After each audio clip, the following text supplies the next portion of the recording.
असुविधा के लिए खेद है जीजा जी को। किसके साथ देखा था ईशा ने? मेरी नानी की चचिया सास की बेटी के बेटे ने मेरी बहन से शादी करने को इनकार किया। मेरी बहन से क्या कमी है तुझमें, मैं उसे छोड़ूंगी नहीं। मैंने कहा था इस रिश्ते के लिए। मुझे मना करेगा? 2 से 4 बार उससे इस बाबत पूछ क्या लिया। कहता है कि आप मेरे पीछे क्यों पड़ी हैं। उसकी इतनी हिम्मत, मुंबई पढ़ने गया था तो प्राइवेट हॉस्टल में रहने के लिए कैसे मेरी जान पहचान का फायदा लिया। अब विदेश में नौकरी हो गई, अच्छी सैलरी मिल गई तो मेम भा रही है उसे। मुझे इनकार? बताऊंगी उसे। अरे जीजी छोड़ना, मुझे ऐसे भी पसंद नहीं था वह। तुम भी तो हाथ धोकर उसके पीछे पड़ी थी। सभ्य तरीके से मना करने के बाद भी जब तुम साथ नहीं रही थी तभी उसने कहा ऐसा। बात समझेगी नहीं तो क्या करे वह, और तब जब पहले से ही वह किसी के प्यार में है। अब तो मैंने भी जॉब ज्वाइन की है, कहां उसके साथ विदेश जाऊंगी। फिर माम पिताजी की तबीयत भी ऐसी कि उन्हें अकेला छोड़ा ना जाए। तू चुप कर। रिश्ता सही था या नहीं यह अलग बात है, पर मेरी बात को वह टालने वाला होता कौन है? आज तक किसी ने बात नहीं टाली मेरी। अरे जीजी गुस्सा क्यों होती है? जब मुझे करनी ही नहीं थी शादी, तू चुप करे। एक मेम के लिए मुझे ना कहा। मैं छोड़ूंगी नहीं उसे, और तेरे लिए तो कभी लड़का ना देखूं। कुन्नारी ही रह दीदी, क्यों खून जलाती है अपना? देखो 30 साल की उम्र में ही तुम कितनी चिड़चिड़ी हो गई हो। बीपी हाई हो जाएगा, बीमार पड़ोगी तो कंसीव नहीं कर पाओगी। जीजू कुछ कहते नहीं तुम्हें, तू चुप कर। क्या कहेगा वह? उसकी मम्मी पापा के भरोसे चलती थी उसकी जिंदगी। अब दोनों गए ऊपर तो मेरा ही मुंह ताकता है। ऑफिस से घर और घर से ऑफिस, आता ही क्या है उसे मुझे कहेगा। जीजी को लगता कि दुनिया जहान का सारा भार जीजी के ही कंधों पर है। पहले हम दोनों का साज कमरा था। 3 साल हुए इधर जीजी की शादी हुई और दादा दादी भी इहलोक सिधार गए। तब से उन लोगों का कमरा जीजी के नाम किया गया है। ज्यादातर जीजी अपने भोले भाले जरा गोल मटोल पति को रसोइये के जिम्मे छोड़ यहां आ जाती। यहां हम सब पर राज करने की पुरानी आदत उसकी गई नहीं थी। जीजी के कमरे से फोन पर बात करने की आवाजें आ रही थी।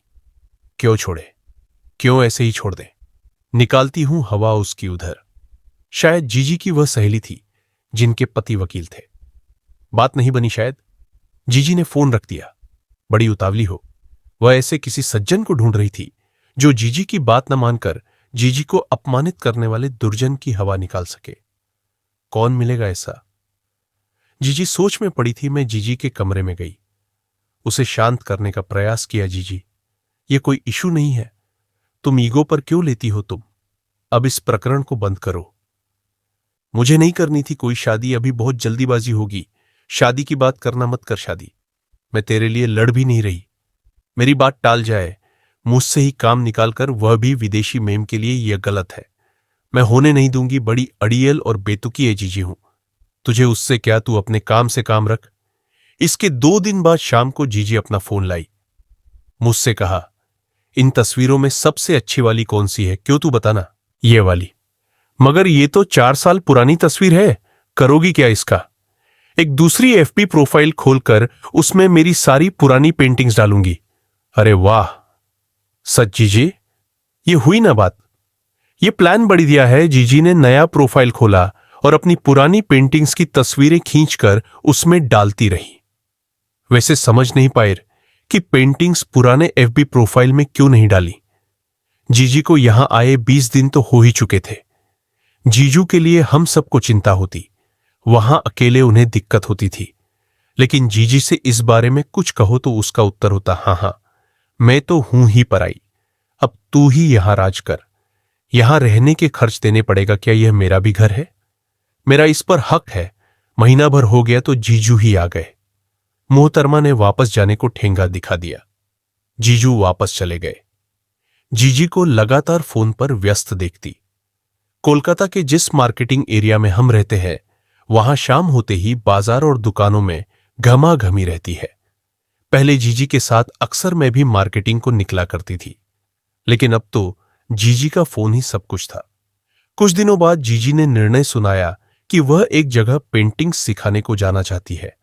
कह दिया और शुरू हो गई। जीजू के लिए वाकई में चिंतित थी। एक सीधा सरल इंसान इस तरह बेवजह रिश्ते की उलझन में फंस जाए। अफसोस की बात थी। जीजू को एक दिन मैंने फोन किया और उनसे जीजी के बारे में बातें की। मैं क्या कह सकता हूं, मेरी बातों को वो मानती नहीं। न ही इन 3 सालों में उसका अपनों से कोई लगाव देखा। दुनिया रुकती नहीं है ईशा, मेरी भी दुनिया चल रही है। उसे मेरी फिक्र नहीं है, कुछ बोलूं तो खाने को दौड़ती है। जीजी पार्क स्ट्रीट के ड्राइंग पेंटिंग स्कूल में क्लास लेने जाने लगी थी। जीजी ने एक विदेशी बाला से मिलवाया। 26-27 की होगी। गोल्डन बालों में वह एशियन लड़की भारतीय सलवार सूट बड़े शौक से पहने थी। जीजी ने इंग्लिश में परिचय कराया तो रशियन लड़की मुंह से गले मिली। फिर उसने टूटी फूटी हिंदी में जो भी कहा, उसका सार यही था कि वह अपने होने वाले पति के लिए सब छोड़ायर थी। लड़का अभी कोलकाता के किसी multinational graphics designing and company में काम करता है।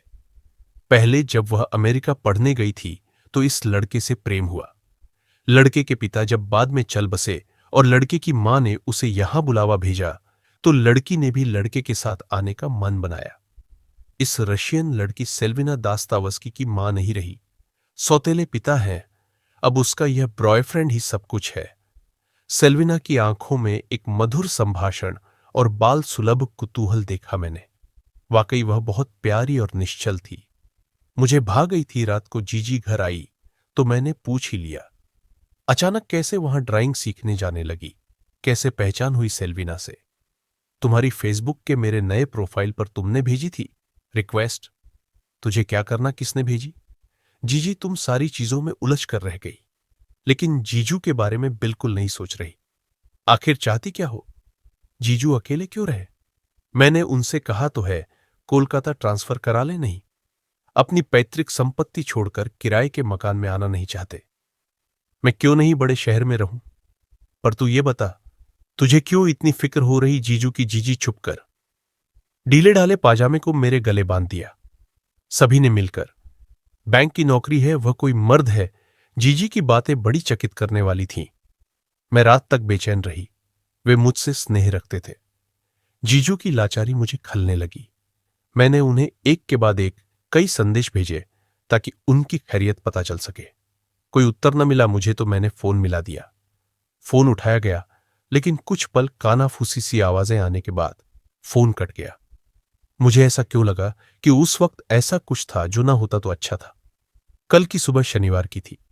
जीजी अपना भला बुरा समझ नहीं पा रही थी। मैं तो समझती थी। ऑफिस से जीजू ने कहा। मैं अपने आप को रोक नहीं पाई, उनके गले लग पड़ी और हम भावनाओं में, अनुभूतियों में, प्रेम के आकंठ नृत्य वर्षा में डूब चुके थे। ईशा, क्या सच ऐसा कभी हो सकेगा कि तुम हमेशा के लिए मेरी हो जाओ? और रीना मैंने छेड़ा कभी नहीं। विदा कर दूंगा उसे। माफ कर दो मुझे। फिर तो यह आप पर है। लेकिन मैं मोटा जो हूं, तुम इतनी स्लिम और सुंदर। उफ, आपका ये भोलापन, सादगी मेरी जान लेगा। कौन कहता है आप मोटे हो? बस इतने मोटे हो कि 3 महीने की जिम ट्रेनिंग और डाइट सही कर आप बिल्कुल फिट लगोगे। और वो सारा कुछ मैं इंतजाम करवा दूंगी। शुक्रिया, मेरे तन मन धन से तुम्हारा शुक्रिया। मैं विश्वास नहीं कर पा रहा हूं कि कंगाल को राजपाट मिल गया है। आज जीजू और मैं दोनों हवा से हल्के और समुद्र से भी गहरे हो गए थे। जब लौटी तो देखा कि 4 दिनों में ही जीजी में और भी बदलाव दिखे। अब वह बिल्कुल मॉडर्न स्टाइलिश लड़की थी। साड़ी से तो अब दूर दूर का नाता नहीं था। उसका घर आते ही अपने स्मार्टफोन में बिजी हो जाती। उसके बदलाव में कुछ और भी बात थी। मैंने जीजू यानी निहार से बात की और अपने मम्मी पापा को कुछ दिनों के लिए वहां छोड़ आई। तीनों को आपस में साथ रहकर एक दूसरे को समझने का मौका मिले। और इधर जीजी के दिमाग में शतरंज के प्यादे किस करवट बैठ रहे हैं, उसका भी मैं पता लगा पाऊं। मम्मी पापा को निहार के पास छोड़ने जा रही थी तो जीजी से अपनी वापसी का जो दिन बताया था, उसके एक दिन पहले ही पहुंच गई मैं घर। घर की चाबी मेरे पास भी थी। मैं अंदर पहुंची तो आशा के मुताबिक जीजी फोन पर किसी से लगी पड़ी थी। आज ही मिलो, तुम्हारी सेल्विना के साथ मैं लगभग गृहस्थी ही बसा चुकी। तुम जानते हो, पेंटिंग्स की वजह से मैं तुमसे जुड़ी। तुम पेंटिंग्स ग्राफिक्स का काम करते हो और कहा भी था तुमने कि तुम मेरे लिए वे सब कुछ करोगे जिससे मेरी पेंटिंग्स को पहचान मिले। लेकिन तुमने तो मुझे गर्लफ्रेंड के हवाले कर दिया और भूल गए। क्या मैं तुम्हारी कुछ भी नहीं सुनूंगी आज। मैं तुम्हें बुरी तरह मिस कर रही हूं। कल ईशा आ जाएगी वापस। आज रात सेल्विना को कोई बहाना बताकर मेरे पास आओ। सारी बातें सुनकर फिर मेन दरवाजा बंद कर मैं बाहर आ गई। आखिर वह कौन था? सेल्विना का बॉयफ्रेंड? मगर कनेक्शन क्यों जमा आखिर? अचानक अंधेरे में रोशनी की तरह अपना नेपाली दोस्त अनादि याद आया। कॉलेज में 3 साल हम अच्छे ही दोस्त थे। अब वह कोलकाता में ही रहता है और सिक्योरिटी गार्ड सप्लाई संस्थान चलाता है। बैचलर है, घर परिवार का झंझट नहीं। मेरी मदद कर पाएगा। हमारे कॉलेज के व्हाट्सएप ग्रुप में हम सभी जुड़े हैं और इस लिहाज से उसके बारे में थोड़ी बहुत जानकारी मुझे थी। शाम के 6 बज रहे थे। मैं चल पड़ी उसके ठिकाने की ओर। पहली मंजिल में उसका ऑफिस और दूसरी मंजिल में उसका घर था। वह ऑफिस में ही मिल गया मुझे देख वह इतना खुश हुआ कि मुझे कुछ हद तक यह भी लगा कि मैं पहले ही इससे अपनी दोस्ती जारी रख सकती थी। थोड़ी देर की बातचीत और कुछ स्नैक्स कॉफी के बाद मैं मुद्दे पर आ गई। मैंने उससे कहा, अनादि, बात उतनी खतरनाक न सही, चिंता वाली तो है। मैं प्रोफेशनल तरीका अपनाकर ज्यादा होहल्ला नहीं मचाना चाहती। बस जीजी की खुराफात बंद हो। मैं जानती हूं उसमें बदले की भावना बचपन से ही कुछ ज्यादा है। अगर किसी पर उसने टारगेट बना लिया तो उसकी खैर नहीं। मैंने अपनी शादी और उस लड़के के इनकार की घटना बताई ताकि कुछ सूत्र मिल सके अनादि को। सारी बातें सुनकर उसकी दिलचस्पी जगी। कहा, चलो कुछ तो खास करने का मौका मिला, वरना यह बिजनेस उबाने वाला है। देखो, हमारे पास 2 पॉइंट है। एक बदला जीजी का, दूसरा जीजू से पीछा छुड़ाकर किसी सुंदर लड़के के प्रेम में पड़कर अपनी जिंदगी को अपनी मर्जी से जीना। तो इन 2 बातों में से कौन सी के लिए जीजी इतनी डेस्परेट है? हमने अपना वीडियो कैमरा ऑन कर लिया। हमें प्रमाण चाहिए था और इसके लिए ग्रिल वाली खिड़की और पर्दे की आड़ हमारे लिए काफी थी। जीजी बीच बीच में लड़के से बातें भी करती जाती। सेल्विना को वापस जाने को कब कहोगे? रहने दो ना उसे। बेचारी का बहुत पैसा लगा है स्कूल में। तो मैं तुम्हें कैसे पा सकूंगी?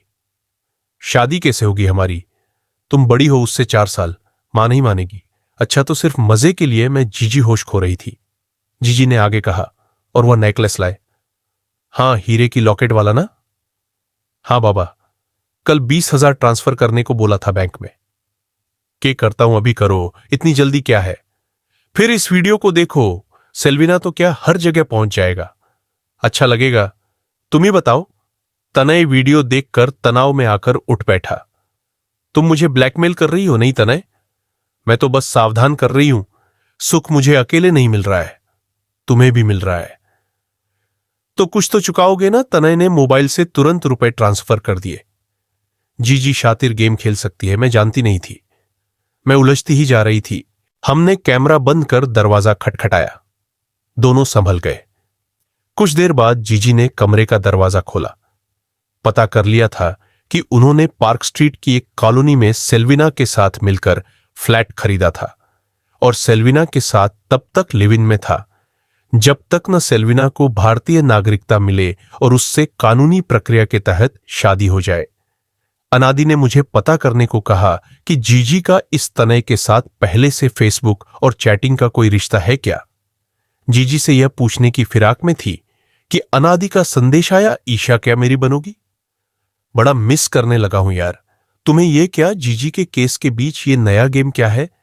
5 फुट 7 इंच का अनादि देखने भालने में गोरा सीधा सरल नेपाली नहीं? कहती कि मुझे 5 फुट 7 इंच की हाइट की लड़की के साथ बिल्कुल नहीं जमेगा। लेकिन मैं मन ही मन झल्ला गई, पर कोई जवाब नहीं दिया। क्या पता नहीं क्यों उसे दुखी कर पाई। उसका हंसता सा चेहरा मेरी आंखों के आगे घूम गया। जाने जीजी के मन में क्या था। उसने इन्हीं दिनों सेल्विना को अपना और तनय का वीडियो भेजकर अपने घर बुला लिया। वह भी उस वक्त जब तनय जीजी के साथ था। सेल्विना का रोते राते बुरा हाल था। वह लौट गई। सुबह तनय सेल्विना के पास वापस नहीं लौट सका।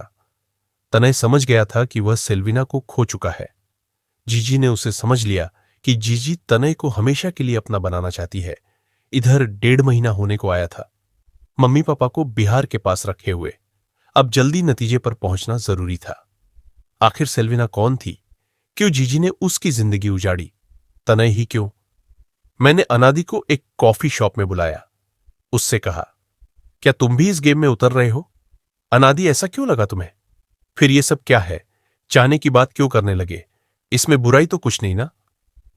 हम उम्र है दोनों, और दोनों की आय भी अच्छी है, दोस्त भी है। मैं तुम्हें पसंद भी करता हूं, और मैं पूछोगे नहीं या जरूरी नहीं है? प्लीज बताओ। बताऊंगी, पहले मेरे लिए। हमारे इस काम को खत्म करो। हाँ हाँ, क्यों नहीं, चलो। फिर सेल्विना के स्कूल पहुंचकर सेल्विना हमें नहीं मिली तो एक बच्चे की मदद से पास ही उसके फ्लैट में पहुंचे। शाम के 5 बज रहे थे। सेल्विना ने दरवाजा खोला तो पूरे घर में अंधेरा पसरा था। खिड़की दरवाजे सब बंद। सेल्विना एक स्लीवलेस ऑफ व्हाइट बनियान फ्रॉक में बड़ी मुरझई सी लग रही थी। ब्रेकअप का दर्द साफ था उसके चेहरे पर। सेल्विना हमें ड्राइंग रूम में ले गई। हमने अपना परिचय देकर अपनी मंशा जताई। उसने पूरी जानकारी देने का वादा किया। मैंने पूछा, तुम्हारे बॉयफ्रेंड का नाम तनय है? हाँ। कब मिली थी? उससे लगभग 3 साल पहले। मैं रशिया के समारा शहर की लड़की हूं। सौतेले पिता के 2 बेटों की मुझ पर बुरी नजर थी। मैं वहां से अमेरिका चली गई पढ़ने। वहां तनय मिला मुझे। उसे ग्राफिक्स कंपनी में जल्द नौकरी मिल गई। हमारी आपस में बॉन्डिंग अच्छी हो गई थी।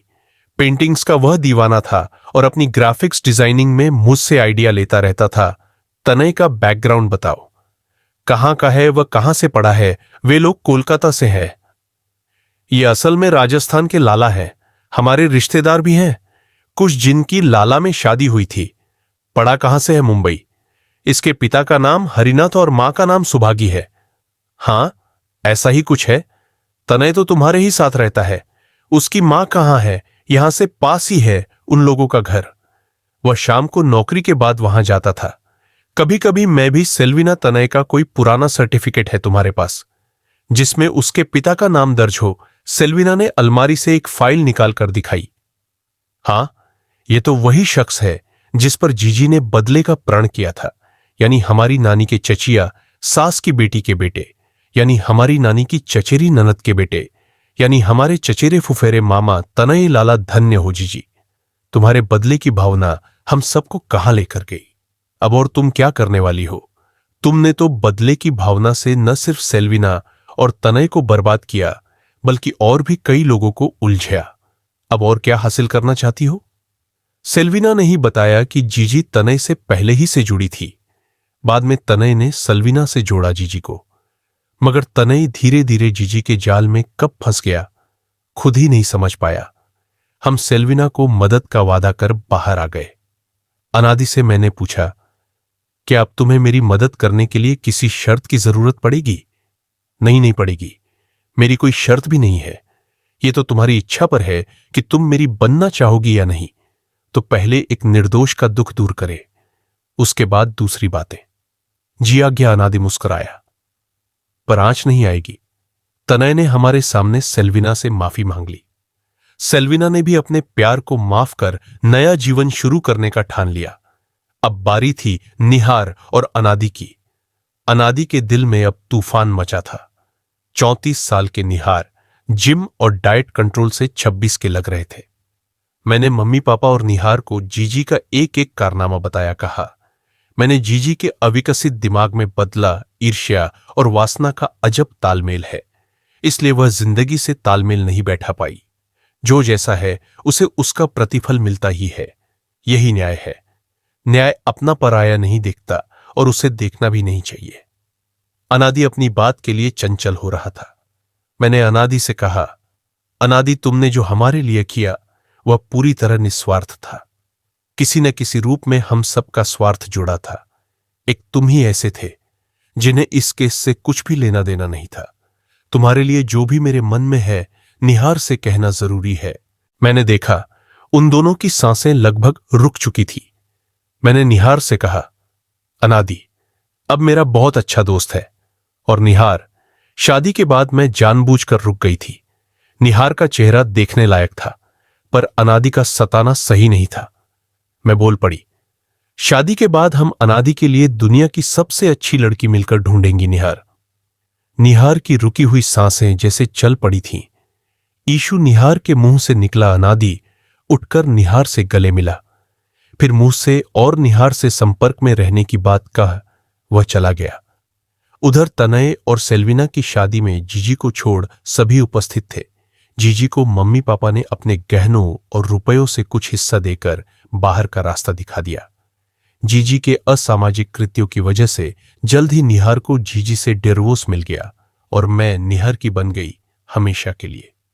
जीजी दिल्ली चली गई थी और वहीं एक स्कूल में नौकरी कर ली थी।